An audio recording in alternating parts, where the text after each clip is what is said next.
美双航母舰队合围波斯湾，沙特拒绝出界领空，中东局势会如何变化？美军第11空降师空降北海道，模拟在极度严寒条件下，通过C130或C17运输机进行突袭空降。这是备战俄远东，还是预演格陵兰之战？乌俄战场方向，欧洲表态，在几个月内就可以取得美国情报。黑海地区，苏34又被干掉了。俄罗斯空天军这是怎么了？精彩资讯马上开始。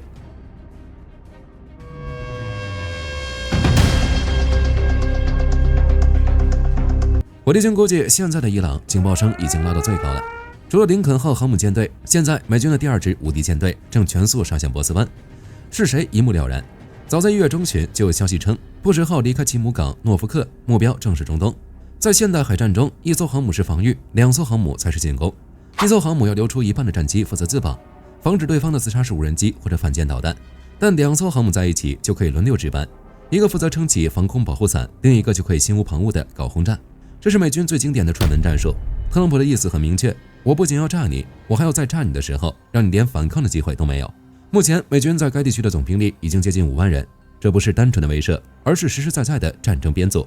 不过就在美军兵强马壮准备大干一场的时候，沙特跳出来泼了一盆冷水。沙特王储公开表示，不会允许其领空或领土被用于任何针对伊朗的军事行动。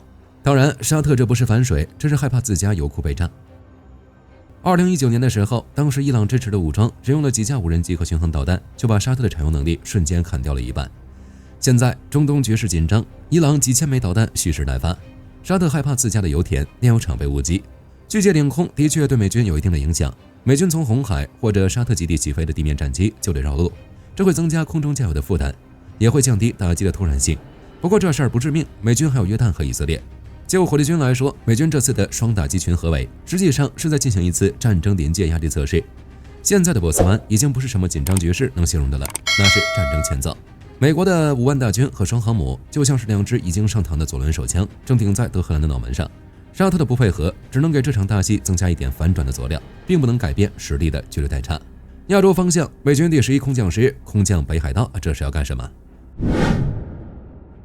美国陆军证实，为了应对印太日益紧张的局势，第11空降师在日本北海道进行了代号北风26的联合演习，模拟在极度严寒条件下，通过 C130 或 C17运输机进行突袭空降。美军给他们的定位非常明确，全球唯一一支具备极地大规模空降作战能力的部队。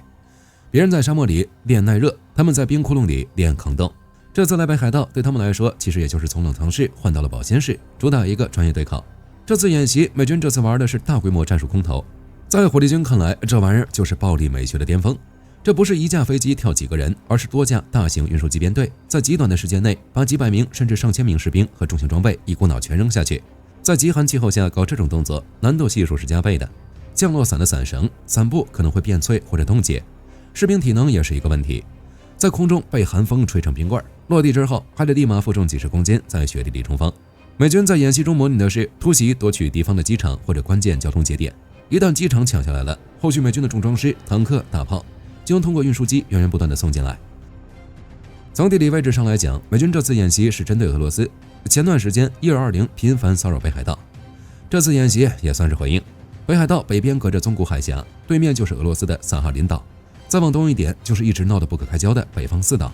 美军在这儿跳伞，俄罗斯的雷达绝对是屏住呼吸在看的。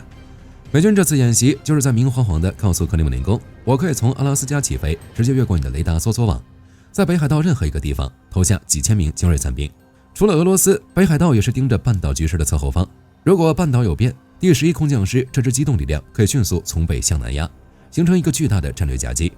如果俄罗斯试图在北海道搞事情，美军的电子战飞机会先把周边的雷达干扰成雪花屏，之后几百名士兵降落在关键机场周边围攻机场。机场一夺取，317就开始表演战地着陆，把 M1A2 坦克和海马斯火箭炮成批的拉过来，这就是美军的基地战略。演习里还有一个细节很有意思，美军在那跳伞，自卫队在下面忙活，这就接收美军空降后的整合，这一点是很难的。美军伞兵落地后，手里的电台能不能连上自卫队的信号？双方的地图坐标是不是一套系统？如果落点歪了，自卫队能不能迅速把补给箱送到美军手里？之所以这样做，主要原因是美军提出的一个概念，叫落地即战力。意思就是伞兵落地后摘掉伞包，5分钟内就能进入射击位置，而自卫队要负责接应、导引和后续的重火力支援。这是美军这几年在印太地区推行的分布式作战的核心。